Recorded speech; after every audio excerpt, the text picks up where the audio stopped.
Hi, I'm Simon Keith. By all accounts, I should not be here talking to you today. More than 30 years ago, when I was 21 years old, I was chasing my dream to play for Canada in the World Cup, when all of a sudden my life changed and would never be the same. I was told if I didn't get a heart transplant, I would be dead in 6 months. That story, and the story of my recovery and ultimate triumph, is what I'd like to share with you. It will make you laugh, it may make you cry, but it is sure to inspire. This is a story of incredible luck, world-class perseverance, and unexplainable fate that will move you, empower you, challenge you, and inspire you to realize your full potential.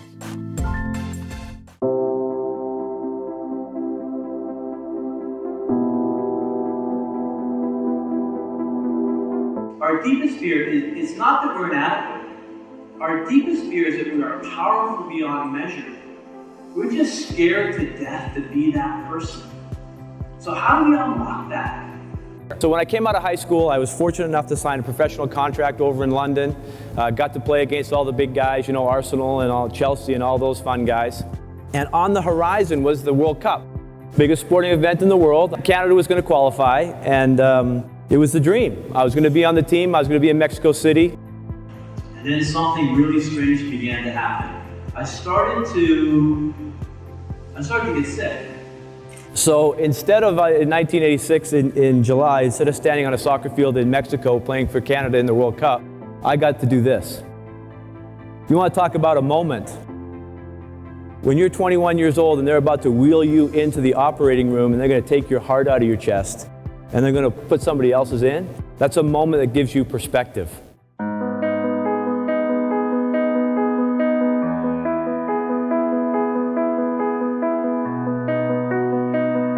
So when I woke up, we got a decision to make. We'll talk about fear. Got a decision to make.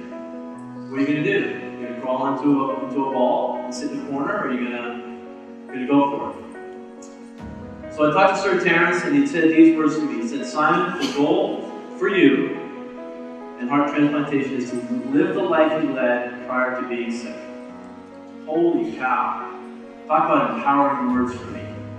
So great. So that's my barrier now. Now I've got the barrier. This is 3 years exactly to the day of my transplant, and I was drafted #1 overall in the Professional Soccer League in the United States. He's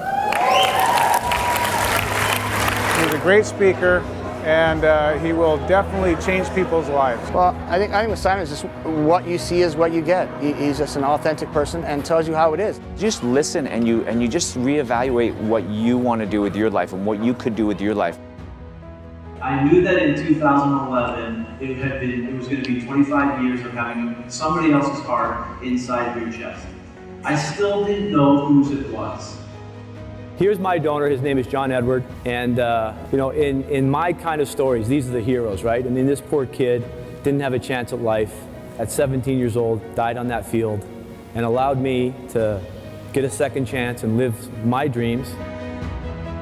This is Roger, and Roger is the father of the young man who passed away, and whose heart I was the grateful recipient of. This is what happened with me and Roger. When Roger got a chance to see me and touch me and feel me and meet Sean and meet our family, he actually said the words, Simon, I feel liberated from the pain.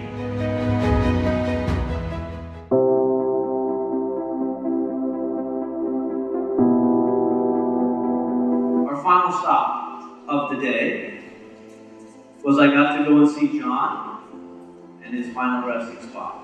We'll talk about a moment in life when you get to really conquer your fear.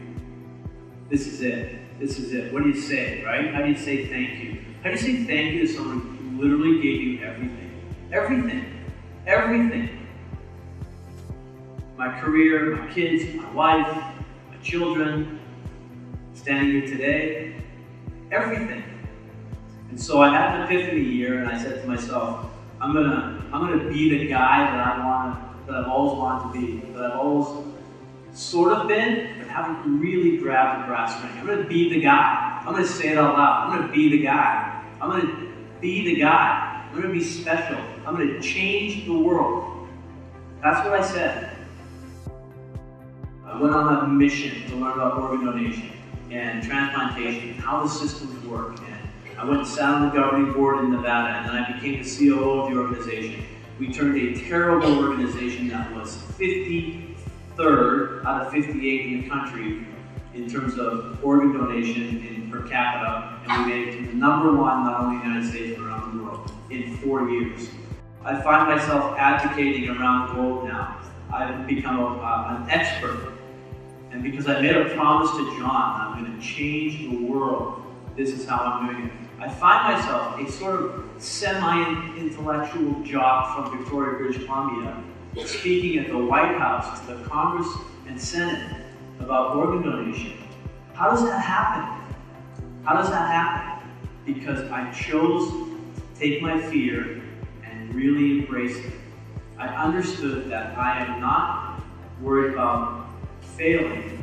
I'm really more worried about succeeding. What happens if you really succeed? 6 months ago, I was on the way to the biggest sporting event on the planet. And today, you can't run 100 yards. You can't run 100 yards.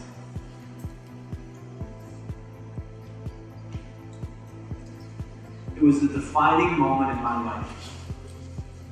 And I learned at that moment to embrace fear, to have the courage to not live by anybody else's rules but my own.